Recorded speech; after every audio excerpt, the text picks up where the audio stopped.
अस्सलाम वालेकुम। अवैस साबरी की रिपोर्ट। मीडिया रिपोर्ट के मुताबिक हज मुबारक की सआदत सरकारी कोटा पर करने वाले 34,000 खुशनसीबों के लिए अच्छी खबर। हुकूमत पाकिस्तान ने तमाम हजाज कराम सरकारी कोटा पर जाने वालों को 1,50,000 रुपये वापसी करने का ऐलान कर दिया है। वज़ीर मजहबी अमूर मुफ्ती अब्दुल के मुताबिक तमाम 34,000 हजाज कराम को 31 अगस्त तक इनके बैंक अकाउंट्स में रकम मुंतकिल कर दी जाएगी और हजाज कराम को मैसेज कर दिया जाएगा।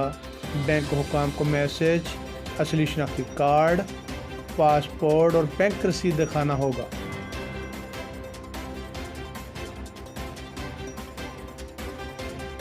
जिन हजाज कराम के बैंक अकाउंट्स नहीं होंगे, बैंक इनको कैश या ड्राफ्ट की सूरत में रकम वापस देने का पाबंद होगा।